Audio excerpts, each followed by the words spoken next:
Hey everybody, how's it going? Andrew here, and I just wanted to say, if you're listening to the show, there's probably a good chance you're finding the discussions helpful. But even if the content is helpful, if you're ever uncertain of how to apply this information and take action, then having a guide that understands your needs and helps you find solutions could make all the difference for you. Look, I love helpful content and do my best to apply it in ways that help me grow my business and even myself. But I also know navigating challenges alone or even with a team can be a daunting task. Hey, I'm a strong believer in a bad decision now is better than making a perfect decision later. But you know what? I'd rather reduce that risk and take action now. This is the reason why I have my own guides to help me on my journey. So if you feel that you're struggling with anything in yours or feeling uncertain about how to tackle your challenges, let's chat. I'm always happy to learn more about my listeners, especially if there are ways that I can help you solve your problems. So if you're up for a chat, please visit rengenmarketing.com and click on the Let's Chat in the nav menu. At the very least, my goal is to get to know you a little so I can help guide you in the right direction. So thanks again for being such great listeners. Let's get right to the show. Hey, everybody. Welcome back to another episode of Indie Game Movement, the podcast that talks about the marketing and business of indie games. I'm Andrew Pappas. I'm going to be your host today, and we're going to be talking about creating sustainability in game niches. Now, when people think about serving a particular audience or niche, it can be easy to focus on the market demand and opportunities it may present. However, not properly executing on that demand may result in obstacles that can make it a challenge to achieve sustainability. So today, we're going to view a different perspective of what it means to niche down and how to serve an audience in a sustainable way. And believe it or not, it doesn't start with knowing your audience. So that's what we're going to be talking about right here today on Indie Game Movement.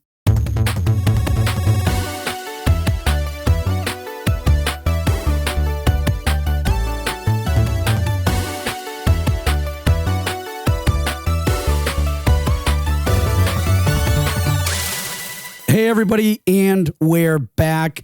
And today with us, I have Hannah Flynn. So happy to have you here today, Hannah. And thank you for, joining us and having such an awesome discussion. How are you? I'm so good, Andrew. Thank you so much for having me. Absolutely. Well, folks, for those of you who aren't familiar with Hannah, she is the communications director at Feel Better Games. And, originally you started out as the marketing manager and within a year became the communications director. And basically the rest is history. You've been there since. And long time. This is my 10th year in games. Wow. Congratulations. Yeah. I mean, that's awesome. And it's like, just I'm sure lots of experience all in that time, which we're going to get into in a moment. And there's some really cool games that, Hannah and the rest of the team at Feel Better Games have worked on, and they include everything from Fallen London, Sunless Sea, Sunless Skies, and A Mask of the Rose. And, on top of that, I mean, even before you got to Feel Better Games, you had lots of other experience with just communications and different fields and industries. So just a lot of great background that just, is probably contributing a lot in everything else that you're gaining to what you're doing and providing for Feel Better Games and obviously some valuable insight that you're going to share with us today. But before we get into that, a couple things, great background, but when you have some downtime, what kind of things do you do? Do you like to, do you have any hobbies or fun activities when you're not working on games? Yeah, you know what? It's one of the things that we value the most is hiring people who have varied extracurricular activities, shall we say. The two things that I'm doing most at the moment are watching Dimension 20 from Dropout TV, which is an actual play Dungeons and Dragons series. Oh. And I've just relearned how to use my sewing machine that I've had since I was 16. And it and I have not always been on good terms, but I did just finish some, my wife cross stitches. So she's cross stitched some Christmas stockings with our names on, and I have turned them into stockings that we're going to hang from the fireplace. And I feel that's awesome. I feel like a homesteader now. I feel like I'm ready to sew clothing for my children. I mean, I'm not, but I feel very accomplished. So that's it. That's like my two main hobbies are cussing up my sewing machine and watching a lot of people play Dungeons and Dragons. You're such a cool person. That's awesome. You know, give it a few years, folks, you might see designs by Hannah. Oh, can you imagine? Oh, I'd be right.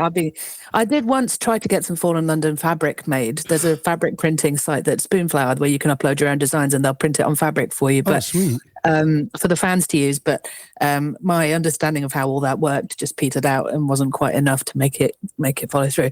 But I tell you what, if any of the community are listening to this and you would sew something with Fallen London fabric, you blow up my inbox and maybe I'll find some art to put on some fabric for you. Oh, absolutely love it. And such a great thing to get started with the stockings and everything. It sounds like a really good, fun activity. Yeah, yes, love it. Well, thank you so much, Hannah, for sharing that. But we want to get to know you a little bit more. So what we're going to do is have you go through the Q Box round. Folks, for those of you who aren't familiar, the Q Box round is just a series of some random questions I prepared here for Hannah. So Hannah, are you ready? Yeah, hit me. All right. Name one thing that motivates you every day. Predictably, it's my children. Like in a very physical way, they are 3 and 6, and I get out of bed because of them. In like, if I didn't get out of bed, they'd come and smack me until I did. So it's a very literal, very visceral motivation of my small children. Yes. Yeah, and I can relate. I have 3, but 2 of them are that same age group, 3 and 7. So, or that's what you said, right? Yeah, 3 and 6. 3 and 6. Yeah. Yeah. Well, as long as they're not like 6 going on 16, because that's my daughter. Anyways, moving on. So, yeah, I feel you. Yes. So what's one habit that you have that has contributed to your success? I don't know. This is a very grown-up question, isn't it? I mean, I keep a predictably arranged notebook, I think is probably, if we're talking about something that I do literally every day, I use a notebooking system. So I have and I only ever have the right kind of paper and the right kind of pens, and that keeps me like on the straight and narrow. Because otherwise I find it difficult to like maintain routine and keep on top of everything that I'm doing. So I keep a paper notebook. Nice. And last but not least, and the staple here on the show is, what game are you playing now? Oh, what game am I playing now? I'm still playing Kirby and the Forgotten Land. Oh, okay. Which is an absolute banger. Like, it's a great game. It's challenging and it's funny and it's really cute and the kids love it. The kids would watch a YouTube video of someone else playing it if I wasn't playing it for them. So I'm still trying to 100% Kirby. But yeah, we all sat around and watched the climactic battle of that one when I finished it, and it was really like a really lovely family gaming moment. So yeah, I'm still plugging away at that. Oh, nice. I think my son got that, so I should probably visit that. I'm finally getting around to playing Mario Odyssey. Oh, so good. Yeah. So I'm making some time for some more games, which is always a good thing. But at any rate, there are too many of them. Yeah, there really too are. many video games, for sure. Well, thank you so much for sharing that. Really good stuff there. But now we're going to get to the heart of our conversation today, which is creating sustainability and game niches, because this is important stuff, especially sustainability, but it's often a big question. And with that in mind, I kind of want to kick things off with, the idea of catering to a broad audience, may sound appealing to game creators because, more people means potentially more revenue or more exposure, whatever the case may be. But in what ways do you think that this mindset could be counterintuitive? It is, I think, counterintuitive. I think you're right. That something, because I've got marketing qualifications, scant few of them, but some. And one of the things you learn is that everyone is not an audience. Like, unless you're selling toilet paper, everyone is not an audience. So if you want to make something commercial, 100%, you need to have a commercial mindset when you're considering what you're going to make. If what you want to do is make an indie game and make money and build a studio and grow something, you need to have a commercial mindset for sure. However, you look at any game and there's got to be like a type of player that you're targeting, or someone who likes a certain aesthetic or a challenge level, or there has to be something about it that puts off some of the players. For everything that you're making, unless, potentially if you're making mobile games, this is perhaps a different consideration. But if you're making PC games, like, you're automatically discounting everybody who's only got a console, right? So you have to consider not only what does the PC game player want, what does that storefront want? What does Steam or GOG or Humble, what do their customers value? What do the players value, right? So it can't just be, oh, I want to make this super broad general thing. What is that? Like a puzzle game? It has to have something about it that makes it appeal to a subset of those people. Because if you then go ahead to try and market something that is hugely broadly appealing, you find yourself struggling, because how do you advertise that? Where do you go to make that happen? We're not all making New York Times Wordle clones. It can't work. It can't work for everyone.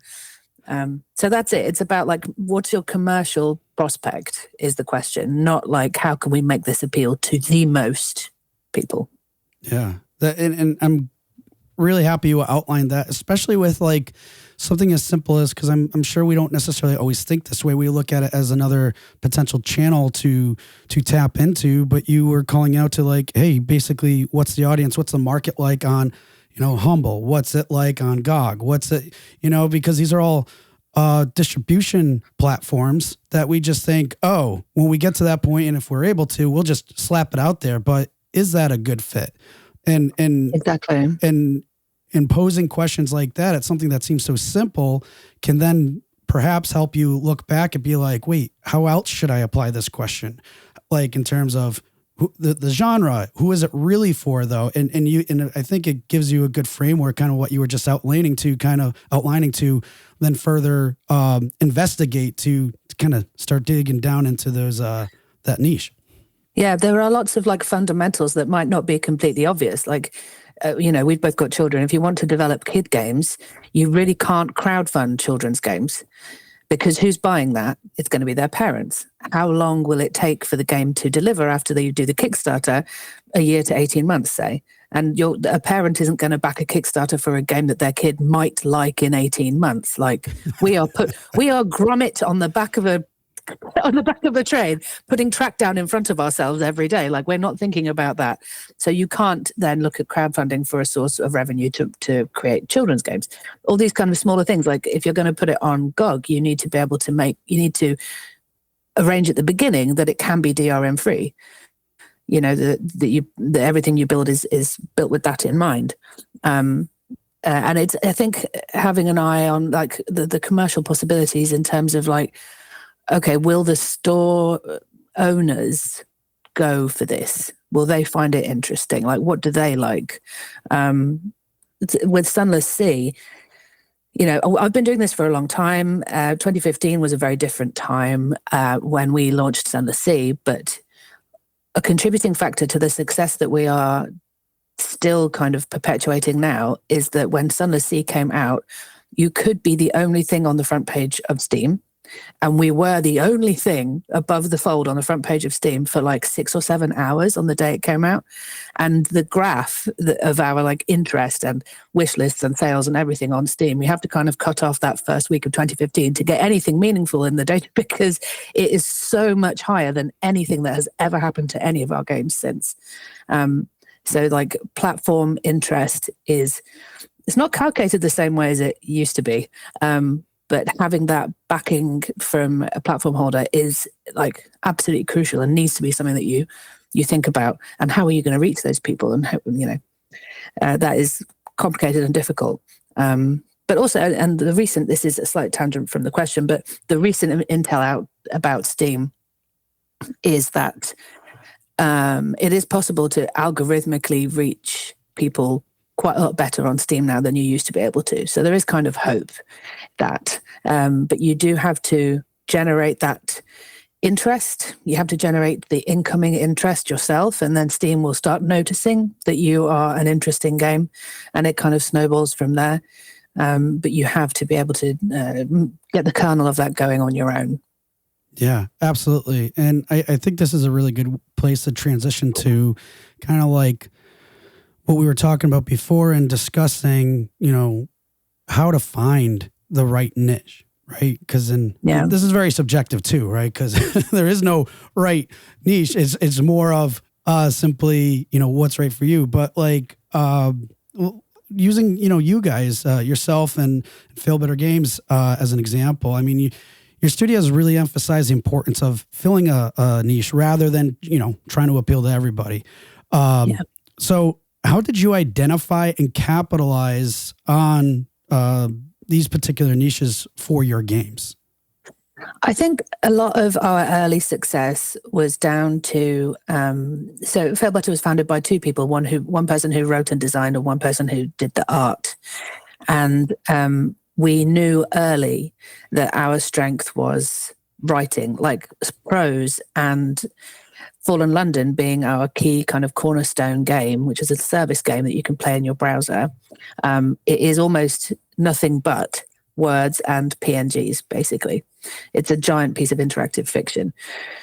And we knew early that the strength that we had was in the atmosphere and in training our audience to accept reward in the form of more words. So now they pay a monthly subscription to us. We have many thousands of subscribers, and they are paying for a short story every month. The reward is words.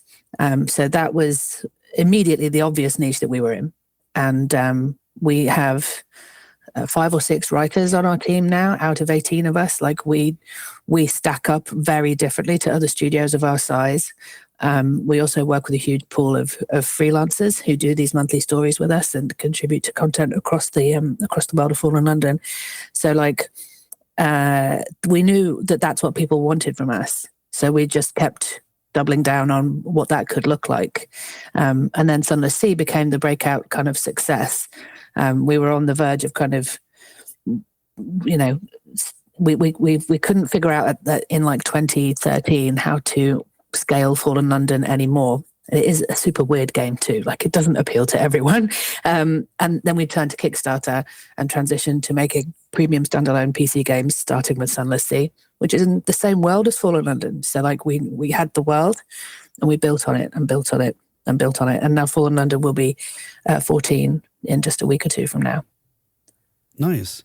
I like that through that explanation, the key thing that you called out to was how the studio was really looking and trying to find their strengths, or looking at or identifying what their strengths were, and then using that as a means, or essentially the lens, to then kind of start niching down, so to speak. And I mean, at that point, it sounded like it's still fairly high, like a high level, but it was still able to narrow down into something that made sense and supported those strengths. Because I feel a lot of times, sometimes people, when they're thinking, oh, who's this audience? They're looking at like things like audience demand and everything else, but there could be tons of demand for particular markets and such. But if you don't have the strengths to support that, then it just, they'll clash, and that's where problems can face. So I absolutely love how you led with that one, because I think it's a really important factor that a lot of us don't necessarily always think about in terms of how important it can play to a commercial product. Totally. And we're not just writing any old thing as well. Like we've specialized in writing, and then we've also specialized in 2 other ways that I don't know to what extent it was accidental. One way, which is it's a historical game too. So our writers are philosophers, classicists, historians who are also game writers. One of the co-founders was a film critic journalist. So we had like a super visual and historical sensibility, and drew on references and stuff that were just not coming into games in the same way anywhere else. And then additionally, from the very, very get-go, Fallen London had 3 gender options. we were, I think, the first commercial RPG to have a third gender option. So you can say you want to be a lady, a gentleman, or you can, in the third kind of button, you can go on a bit of a rant about how there are people down here with the faces of squid, and you're bothering me with impertinent questions about my gender. I bid you good day, sort of thing. And that is another niche that we've kind of quite, very happily lived in, that we make stuff that recognizes a really huge spectrum of players and indexes really highly with players who are LGBTQIA, as many of us are in the team.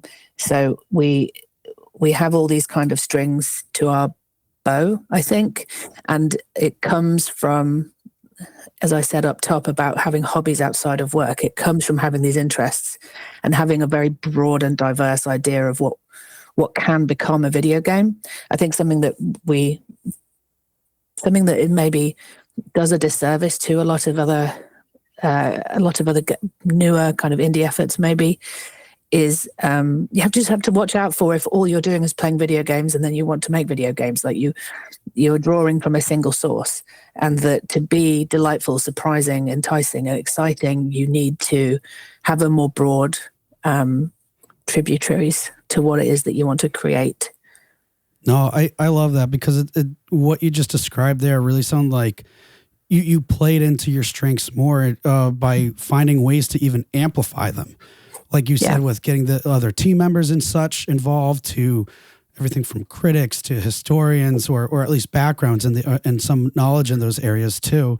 So it's just, and I think ultimately what that help does is, if you regardless of who else is serving this niche, you guys are almost doing everything possible to do the best you possibly can by amplifying those strengths to serve that audience as well. That said, though, and you mentioned a few of these already, I was just curious if there was any more, but like, what other kinds of like methods or approaches would you say your studio employed to keep, this interest, to sustain it within these niche audience? Because you did mention that, for example, Fallen London is pretty weird. Yeah, that's what keeps people coming back. And you know what? It's very popular with Americans. Funnily enough, it's a British Victorian cosmic horror comedy game. Okay. And we have a lot of Anglophiles in the US. Like 85 to 90% of our audience is in the US. And God love you all and bless you. I think from the earliest days, we were really invested in community and community development. I was like employee number 7 at Fellbetter, the first dedicated person for marketing and comms and community and events and social media and all that stuff. But since the beginning, it's something that we have a kind of semi-combative, kind of cheeky relationship with our players and fans, that we listen. Like, in honesty, we listen to what they are saying in aggregate and individually. We set up a lot of ways for them to fruitfully tell us what we need to know to make the game better. And a lot of the advice that I have is kind of stale for people who want to go into it now, because we've been doing this for so long. But something that is perennially true is tools, not just in development, but like if you're spending a lot of time doing one thing, you have to come up with a tool so that you are not sinking a bunch of time into one element of the work, because it will, especially with community stuff, it could just be how long is a piece of string. Like you could spend all your time with your community and never run out of things to do or say. So we created, we've had forums for 14 years. We've got a Discord, which is a tremendous time sink. I love it, but I mean, I love the people, right? I really just like the people that I hang out with in the Discord. Discord itself is like, woof, I really don't know. But, and then we also use a support ticket management system. So all the support tickets can be split up, and we have a specific address for like incoming feedback that is just feedback. It's not a bug report. It doesn't demand an answer, and we don't have to respond to those. Like we set it up so there's an automatic thing that goes out that says like, we read all of these, and we do. Like it's not lip service, but we don't typically respond to stuff to that address. So there's a clear expectation between us and the community of like, this is the kind of stuff we will respond to, and we are listening to you in general, and here's where your general feedback goes. And it enables us to work without distraction. And other things that, tools wise, like we have a really meetings like culture. Like we have almost no meetings at all. So we were actually able to do our jobs, which is really unusual. This is the first place I've ever worked that's really focused on that as a like a business outcome, that we end up spending most of our working time actually working. So I think investing in the community is one of the things that other studios maybe didn't do. And it has been the thing that enables us with a live service game to continue like in a sustainable fashion, like paying attention to the Fallen London community and running that game and making it better is what is the backbone of the business between these kind of tentpole premium game releases that we're just not able to put out that fast, right? We did Sunless Sea, Sunless Skies, and then only this year have we done Mask of the Rose. And we've been going, 14 years.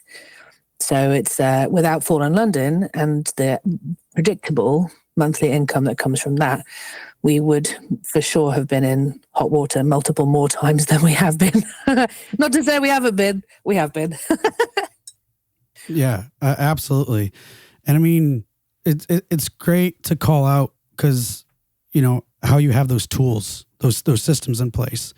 Because at face value, a lot of us may think about, hey, we need a community and there's lots of benefits. We've heard lots of great things about community, but if it's not established where there's these tools in place, like you said, because it's like everything can be a complete time suck. And not just community. I mean, there's lots of different aspects, especially with marketing, that I'm sure we all can relate, where it feels like it's just a big time suck, even though we know we need to do this, right? But at the end of the day, if those like tools or systems aren't in place, it can make it very challenging to accomplish that, and or to accomplish not just a thriving community, but also one that is, aiding with sustainability as a whole, depending on, what your games look like. And again, especially with Fallen London, it's a great example of how a community like makes sense, how you guys focused on that to support its growth and obviously, future projects of the studio as well too. Well, I mean, the thing about the Fallen London community is that they recruit for us. So us feeding into their joy and giving them reasons to come back gives them reasons to talk about the game. And we have, we organically recruit hundreds of people a day, and we don't spend money on advertising anymore, pretty much for anything, like straight advertising, where the money ends up in Google's pocket or Facebook's pocket. Yeah, yep. We don't do it. We have done like spot advertising on podcasts and in various places down the years. And we do big kind of splashy collaborative things. Like we put out a musical this year in the Fallen London world with a YouTuber called Stupendium, which was incredible. And that was like the biggest marketing spend we've had in a long time. But when it comes to stuff like that, I have my community hat on, even when I'm arranging something like that. And the thing with engaging Stoops to make the song is that I knew that marketing spend was going to an individual who is part of the kind of online video games community and the nerdcore community, that the money that I was giving them was not just going to go and do some terrible morally grey thing in Facebook or bank, but that it's, I know they were able to invest in equipment that's enabled them to make more ambitious videos in future because of the sponsorship that they got from us. Like that is, you have to kind of recognize that you're part of an ecosystem and challenge yourself, I think, to try and contribute to that ecosystem and perpetuate it. And even if it's like collaborating with other indies, like a rising tide lifts all boats. We've done like bundles and stuff with other indies. Like I promote other indie games in my monthly Fell Better newsletter.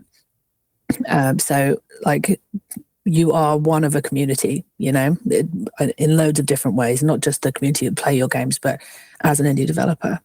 Yeah, no, really great points there too. And I mean, it just goes right back into like all these other ideas and things that you guys are executing on that can, continue to support that level of sustainability. But I mean, I can imagine too that just maintaining this and the relevance and even for long periods of time, as an indie studio, it can totally be challenging. So how has your studio managed to kind of stay afloat and grow, especially in such a competitive industry? Yeah, it's funny because it's only getting more competitive. It's not funny that it's difficult. And I think part of it is that we're not ultimately focused on growth, staying afloat and being a good place to work over being we want to make great games, that's why we're all in it. But for the management team's kind of part, we want Feel Better to be a really good place to work, because they're having the right people and having them working together in a functional way and enabling them to have the kind of lives that they want. It facilitates everything else, facilitates making good games. You can't do the second one without the first one. That's what we think. And obviously the industry is all about crunch, and the industry is all about overwork, and in large portion about things like sexual harassment and discrimination and all sorts of things. And we are kind of trying to eliminate anything that even looks a little bit like that, plus, unwarranted overtime, or doing things like contributing to the coffers of advertisers, and just trying to operate as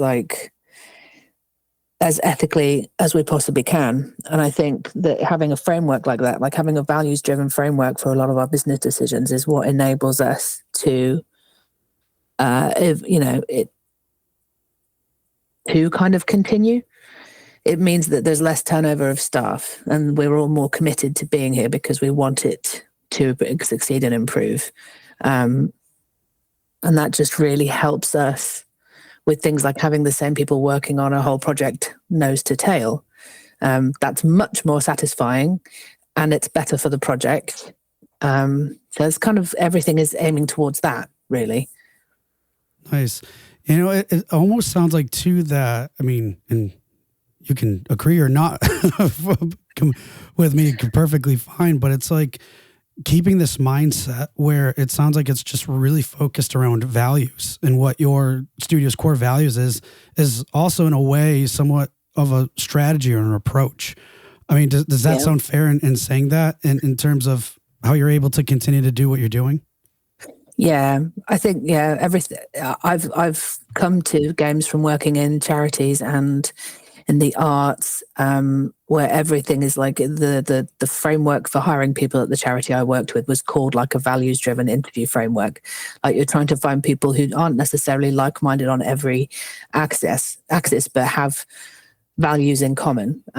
We try and value the whole person. When you're hiring in people, that stuff can happen in anyone's life at any time, and that your business has a part in that. Like, in a lot of workplaces, people just sort of, if you have some kind of devastating life-altering news, which statistically is going to happen to all of us, or if you have a kid, which is life-altering, perhaps not devastating, maybe it is devastating.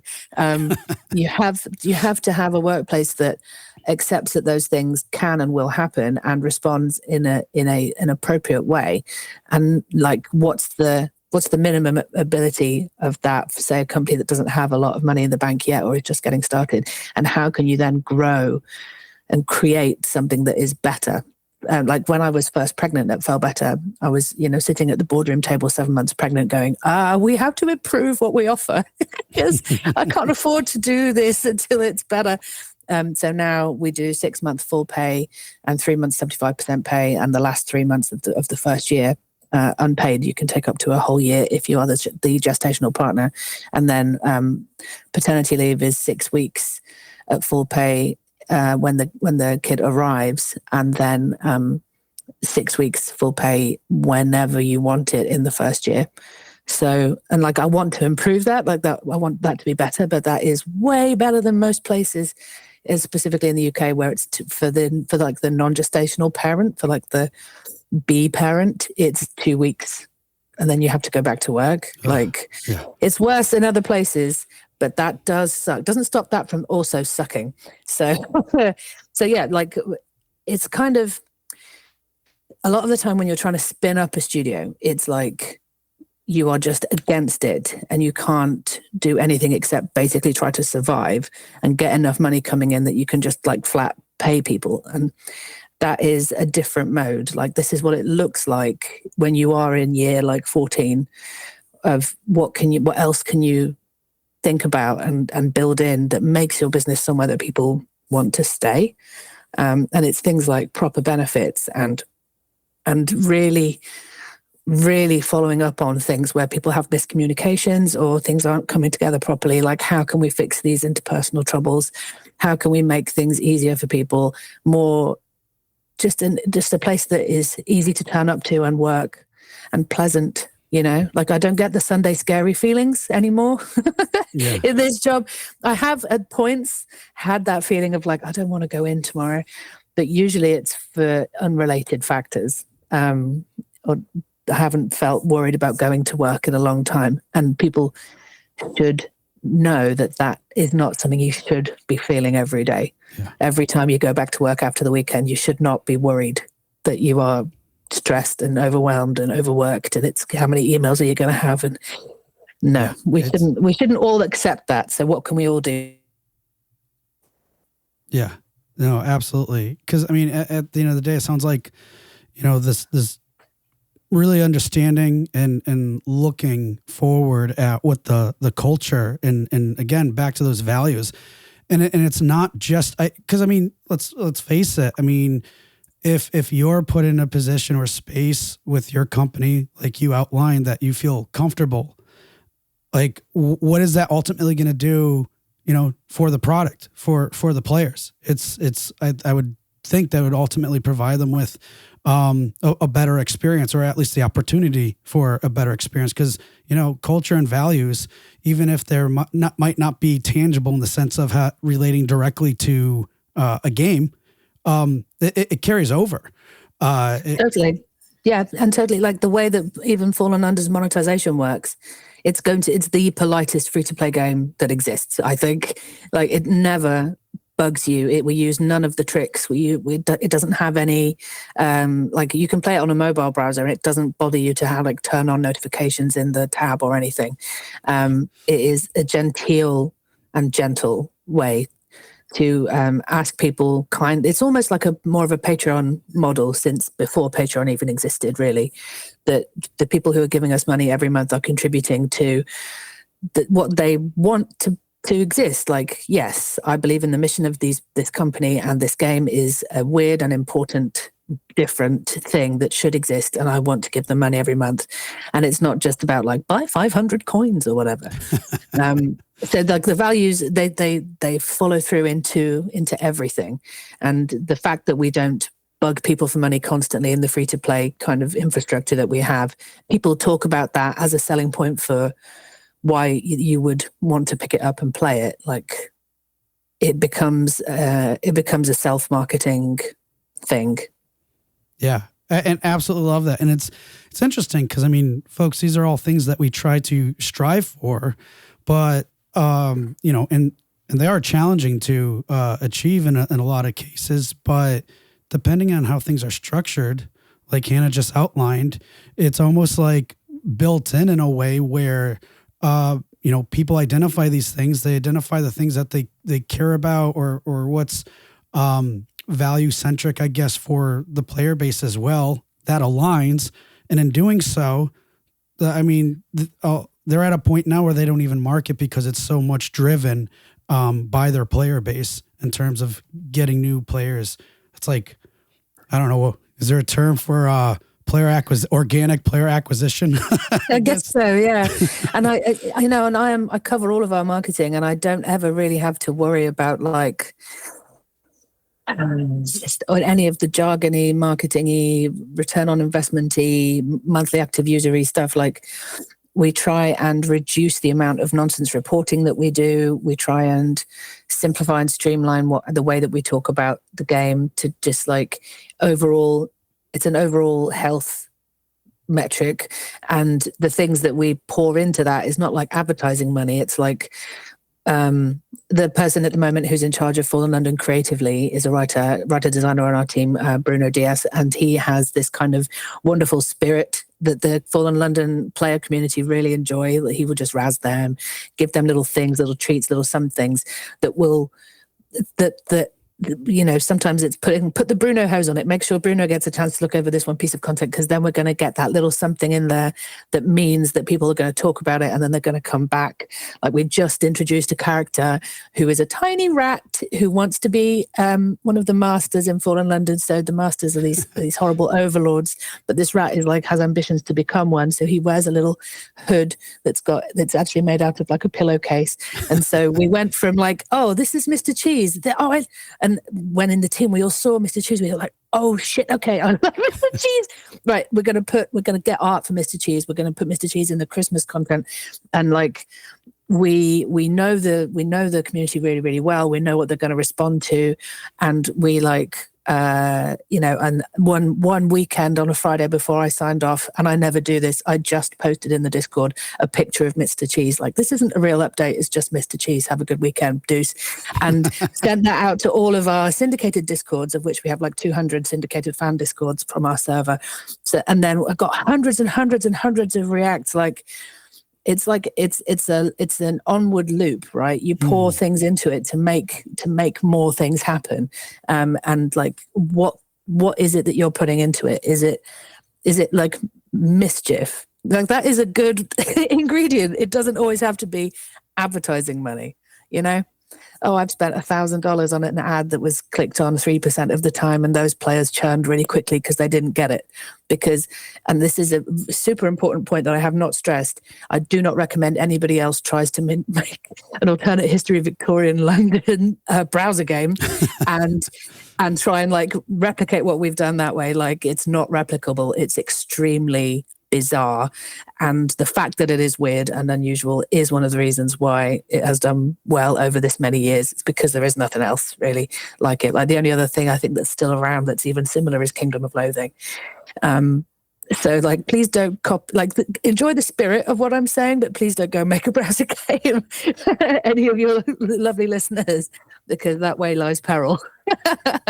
But and I want to kind of add on to that, or have you just call out to something real quick. I think what you're also saying too is, yes, this is very unique in terms of like the themes and the kind of the focus of the game, but the game itself isn't like, you know, one of a kind. Like, there's been other games that are similar in the genre, so to speak, and such. Yeah, like interactive fiction is a whole scene by itself, and there are lots of things out there that you can, you know, there are tools out there you can pick up and use really easily, like Twine, or the story scripting language Ink, made by the studio Inkle, who just released Highland Song. Mask of the Rose, our most recent story, was written in Ink. The rest of our stories are written in something called Story Nexus, which we built ourselves.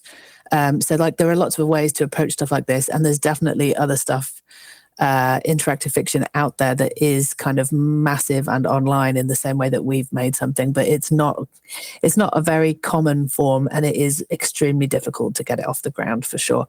Like, the first few months of Fallen London, we were writing, you know, again, like putting down the track in front of the train, like trying to write content for the people who have played what was already there.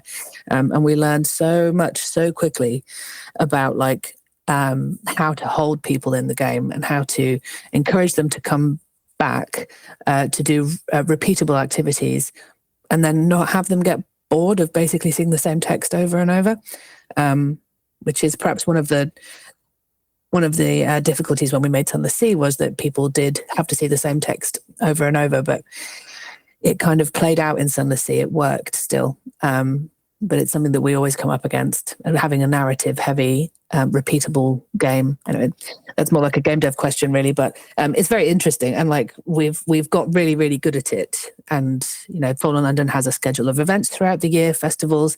It has a festival every summer that is never repeated, that's always different. And this year it was like a catastrophic invasion of some men who live in the stalactites in the ceiling of the Neath, and one of them fell into a botanical show and ruined it. So everyone thought they were going to be growing flowers for a couple of weeks. And then like day 2, a huge stalactite hit the show and set fire to everything. But that's what I'm talking about, like mischief, surprise, delight. Like we have, that's our stock in trade, mysteries and depth and lore and deep secrets and stuff that makes people want to keep coming back. That isn't like, I have to log in every day to get my bonuses. Yeah. Yeah. I mean, you're making that experience or organic. It's not automated, I guess. And again, it just goes back to what you said before, is really playing to your strengths. Yeah. And we're not looking to like exponentially grow. Like we are set up as a business in such a way that we have shareholders and everything. We were set up ages ago, but really we're operating more about focusing on reinvesting in the team, making sure we have the right number of people, making sure it's the right people. Like hiring is the most important factor in any of this. Getting any of this right is 100% about hiring processes, and making sure you pick people who can do the job and who get it. Right. A lot of our community have ended up working. Well, not a lot of our community have ended up working for us, but a lot of the people we've hired have ended up being from the community. Like the current CEO was someone who started the IRC channel for Fallen London in like 2009, and eventually got a job there and got promoted and then became CEO. He's very good at it. Hi, Adam. No, that's great. I mean, and this is cool too, because it's kind of like this big, huge cycle or like feedback loop in a way, where internally you guys are recognizing the importance of the type of help or even the team members that are hired, and probably not just the values, but also ensuring that the vision is clearly communicated. And then that goes down into what the experience is with the players. And then they start communicating what that experience is like. And then it's like, it kind of just feeds itself in terms of like, really working towards sustainability, but also and how it works specifically for these niches that you guys are involved with. Yeah, and lots of the stuff we've done unusually that I do recommend people think about doing themselves is, like, I'm a full-time, not even actually full-time, I work 80% time marketer. All of our QA is in-house as well. The stuff that we outsource is really only ever, I mean, we're not even outsourcing. We're working on the ports for Mask of the Rose at the moment. We're not outsourcing those because we developed Mask of the Rose with porting in mind. But like in the past, the only few things we've outsourced are like console ports sometimes. And like we keep everything very, very close to our chest, and we really choose our partners with great, great care. Not that other people aren't, but like we are not afraid. If we get a bad vibe off a situation, we're not afraid just to call it off. I think that kind of surety, that confidence to do stuff like that comes from the fact that we've been doing it for ages. Like when I got the job and was made director, I was like 31 and I'm almost 40. And I think I've learned just a tremendous amount in the last 10 years. And there's a lot that I won't put up with anymore, and that I wouldn't let happen again. And the industry as a whole, our memory is really short, and that's a huge problem. Like people churn out, they just leave, they go and do something else because of the various abuses that the industry puts on them.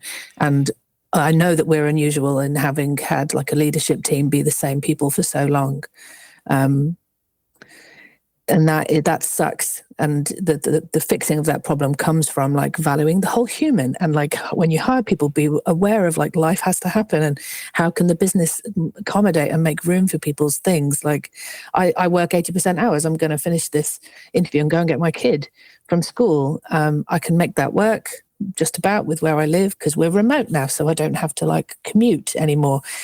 Everything's like a balance, and it's oftentimes for a lot of studios on a knife edge all the time. But what we have to do with all these, oh my God, I don't even want to open the can of worms of all these redundancies and horrendous business that we've seen in the industry this year, the many thousands of jobs and the vacillating, and like Failbetter's ultimate ambition is not to like get bought. We're not Yeah. trying to increase value of something that just is a nugget of value and then sell it and then piss off. What we're trying to do is create a workplace that doesn't go through things like that.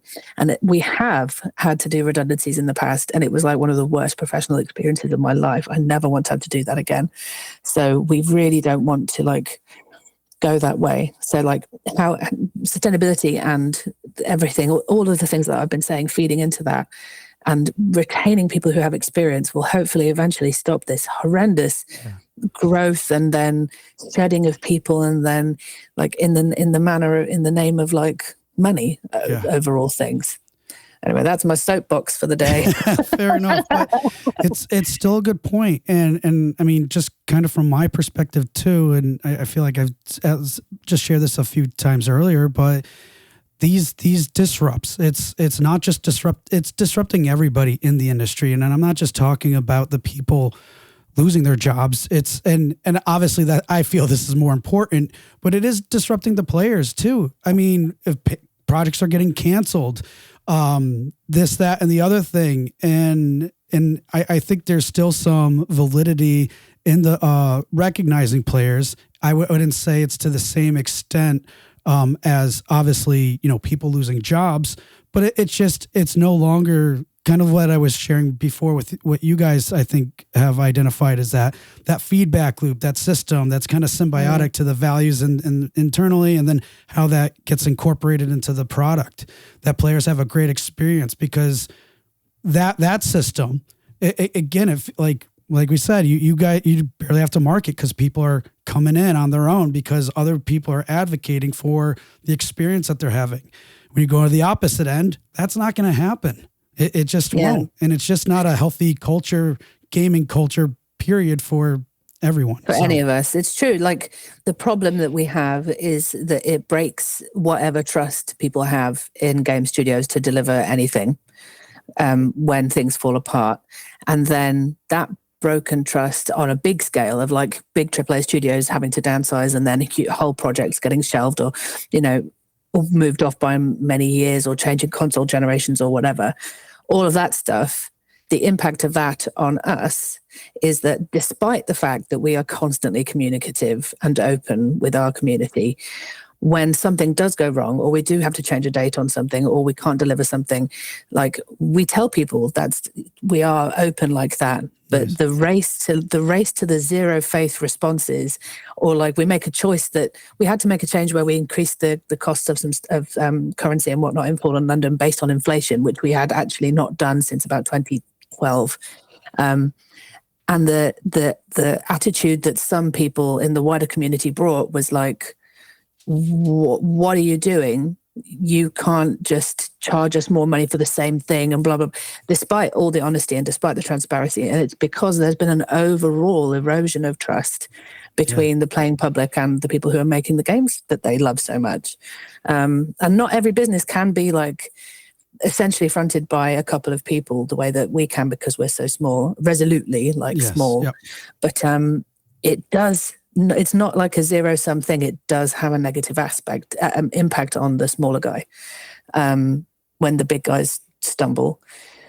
And I don't know how to fix the problems at AAA studios. I'm never going to go work for one. So my vow is never to work anywhere that I don't know the names of everyone ever again. I can't do it. Yeah, no, it's that's. I think that's a good thing to do and for others in this similar mindset to strive for sure. Because there's a lot to be. Basically, it sounds like there's a lot to be said about connection and relationships, regardless if it's with players, with studios, with other developers.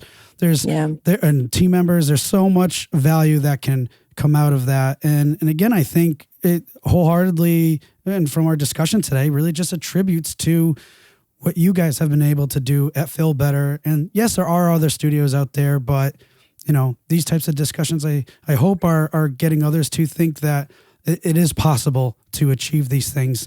But it's not always, it's definitely not easy, and it's not always simple either, but it's possible for sure. So, well, I know we're coming on time here. So in light of everything we discussed. And it was definitely a lot. And man, there's definitely some areas we could have dove into more, but for another time, I suppose. Hannah, what are any tips or suggestions, advice that you would give to our listeners today based on our conversation? Yeah, I think I would talk about, as you say, the whole business is about building relationships with, team members, other studios, and your players, and developing a culture where you can be honest within your team and to your players is really, really crucial. About keeping a commercial mindset and your focus is also really, really important. And I think doing whatever you can to chuck out anything that isn't working for you. So if you're having too many meetings, why? Get rid of them. If you're spending too much time, monitoring your community feeds and not enough time working, figure out a tool that's going to help you do that, and save that time now. Save that time now, because there are only so many of you in your small team working on small things. And the usual piece of general advice I give as a bonus is make something and finish it. Finish it and publish it. You don't even know how the publishing button works until you've finished a game. So do that and sell it really cheap. Give it away for free. Then do another one, and that's how you go, I think. Yeah, I absolutely love that last one. But they are all very good points, especially the one about time. I don't think we really understand or value as much the importance of our time as we should. It's not expendable. The older you get, the more you realize that. Yeah. And the better you get at big, no, I can't do that thing. Yes. No. But if you can do it earlier, you're going to be ahead of everyone else. That's the secret. Yeah, definitely. Live and learn, I suppose. Truth. Well, Hannah, I can't thank you enough for being here today. But before we part, what are some links? How can people get in touch with you, Fail Better Games, find out more about your games? Please, any deets that you can share? The best thing to do, I think, would be to go and have a look at Fallen London. It's fallenlondon.com. You can sign up for free. And it's if you want to just have a look at something that has made a weird little success out of a weird little studio, that is the place to go. And then Fail Better Games is Fail Better Games everywhere, on TikTok, on Co-Host, on Tumblr, not so much on Twitter these days, not on Facebook anymore either, funnily enough. But you can find us anywhere. And it would be really worth your while having a quick squiz at Fallen London, especially because the Advent calendar, I think, will still be open when this goes out, potentially. Okay. So you could get loads of lovely freebies straight away if you wanted. Yeah, and awesome stuff there. And not only that, you guys have a big day coming up soon, probably shortly after this is aired, right? What's that? Yeah, the 11th of January is Fallen London's 14th birthday. Which is nuts, considering it all. But yeah, and the company, in fact, the company's 14th birthday. Wow. So as an ending note of hope that it is possible to be a small and nimble indie studio for 14 years and basically get away with it, it can be done. Awesome. Well, good to hear. Thank you for that. And Hannah, thank you again for your time today. It was really insightful stuff, and appreciate everything that you shared. All right. Thank you so much for having me, Andrew. It was a pleasure. Hey, everyone. Thank you for listening to another episode of Indie Game Movement. I'm Andrew Pappas, your host, and the show's producer is Mustafa Price. Show notes for this episode can be found by visiting rengenmarketing.com, the number episode of the show. Rengen Marketing is a consulting marketing company that helps indie devs with their marketing efforts. Whether you need guidance with your game's marketing strategy or could use a free marketing plan template, then please visit www.rengenmarketing.com and take action. A special thanks to Dakota Saw for Season 2's opening theme and Melissa Gellis for the new logo design. And as always, thanks for being such great listeners, and we'll see you next time on Indie Game Movement.